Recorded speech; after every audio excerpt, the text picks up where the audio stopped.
Have you ever gotten into an argument online? You spend your time carefully gathering facts, you link to the evidence, but the other person just refuses to see your point? And if you're being perfectly honest, you're not really listening to them either. Or how about this? You decide you want to buy a new phone. Suddenly, you start seeing glowing 5-star reviews for it everywhere, while completely glossing over the articles about its bad battery life. This isn't a coincidence. It's not just you being stubborn. It's your brain running a powerful and ancient piece of software, a program that's quietly shaping your entire reality.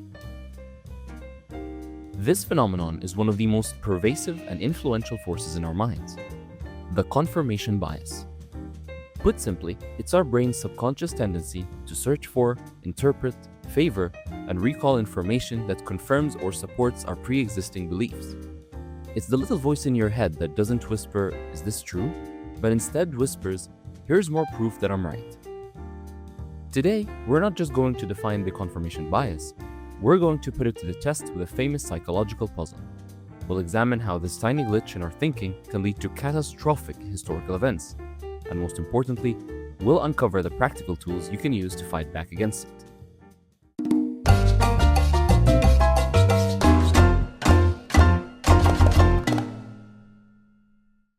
Let's start with a simple everyday example. Imagine you've decided to start a new diet. We'll call it the citrus diet. You're excited. You believe this is the key to feeling healthier. So, you go to Google and type in benefits of the citrus diet. Instantly, you're rewarded with a flood of articles, blogs, and testimonials. I lost 15 pounds in a month. I have more energy than ever. The science is undeniable. You click on every link, feeling smarter and more confident with each one. You feel like you've become an expert. But what about the other search results? The ones a little further down the page. The ones titled Dangers of High-Acid Diets, or Why Most People Quit the Citrus Diet After a Week. Your brain sees them, but it doesn't really register them. It instinctively prioritizes the information that makes you feel good and validated in your choice. You aren't searching for the objective truth, you're searching for reassurance. That's the confirmation bias building a comfortable, reassuring wall of evidence all around you. Now, this isn't just a modern internet age problem. In the 1960s, a psychologist named Peter Wasson brilliantly demonstrated this bias with a simple puzzle. And now, I'm going to give that puzzle to you. I have a secret rule in mind that the number sequence 2, 4, 6 follows. Your job is to guess that rule. To figure it out, you can propose other 3 number sequences, and I'll tell you if they fit my rule or not. Ready? Okay. Most people start by thinking the rule is probably adding 2 to each number. So, to test this, they propose a sequence like 8, 10, 12. And I would say, yes, that sequence fits my rule. Feeling confident, you might test another one like 30, 32, 34. Again, I'd say, yes, that fits the rule. At this point, most people are absolutely convinced they've got it. The rule is add 2, but it's not. The mistake is that you've only been trying to confirm your hypothesis. You haven't tried to disprove it. The only way to truly test a theory is to try and break it. What if you had tested the sequence 8, 6, 4? I would say, no, that doesn't fit. What about 1, 5, 10? I would say, yes, that fits. What about 3, 6, 9? Yes, that fits too. The actual rule was simply any 3 numbers in ascending order. The only way to discover this was to propose a sequence that wouldn't fit your initial hypothesis, like 1, 2, 3. Peter Wasson found that very few people ever thought to do this. We are all natural-born confirmers, not disprovers. So why? Why do we do this? Our brains evolved to make quick, efficient decisions. It's a survival mechanism. This bias isn't just one thing. It actually operates in 3 distinct ways. First, there's biased search. This is what we did in the diet example. We actively seek out information that supports our side. We Google, prove that my idea is good, instead of an honest evaluation of my idea. Second, there's biased interpretation. This is when we're presented with neutral or ambiguous information, and we interpret it in a way that supports our existing belief. It's why 2 people from different political parties can watch the exact same debate and both walk away convinced that their candidate won. They weren't watching the same event. They were watching two different movies projected onto the same screen.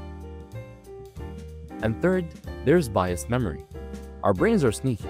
We tend to selectively remember the moments that confirmed our beliefs and conveniently forget the ones that didn't. It's why people who believe in astrology remember the one time their horoscope was eerily accurate, but forget the 30 times where it was completely wrong. In our daily lives, these biases might just lead to a bad diet or a bought-in error phone. But in the world of global politics and intelligence, confirmation bias can have catastrophic, world-altering consequences. Let's go back to 2002 and 2003, in the lead-up to the Iraq War. The United States government and its intelligence agencies held a strong belief that Saddam Hussein possessed weapons of mass destruction, or WMDs. This belief became the lens through which all incoming intelligence was viewed. When an informant of questionable reliability provided evidence of WMDs, the report was fast-tracked and treated as gospel. That biased search giving priority to confirming data. When ambiguous satellite photos of a truck at a facility were analyzed, they were interpreted as evidence of a mobile biological weapons lab, when they could have been anything. That's biased interpretation. And when experienced weapon inspectors on the ground in Iraq reported finding no evidence of WMD programs, the reports were often dismissed, downplayed, or viewed as the inspectors being deceived by the Iraqis. This is the flip side of the bias, explaining away any and all disconfirming evidence. The intelligence community wasn't necessarily lying. They were caught in a collective feedback loop of confirmation bias on a monumental scale. The initial belief was so strong that it warped the entire intelligence gathering process to fit it. The consequences of that, as we now know, were devastating and shaped the course of the 21st century. It is perhaps the most stark and tragic example of how this simple cognitive quirk can lead to global disaster. So, if even the world's most powerful intelligence agencies can fall victim to this, what hope do we have? Well, the bad news is you can't just turn it off.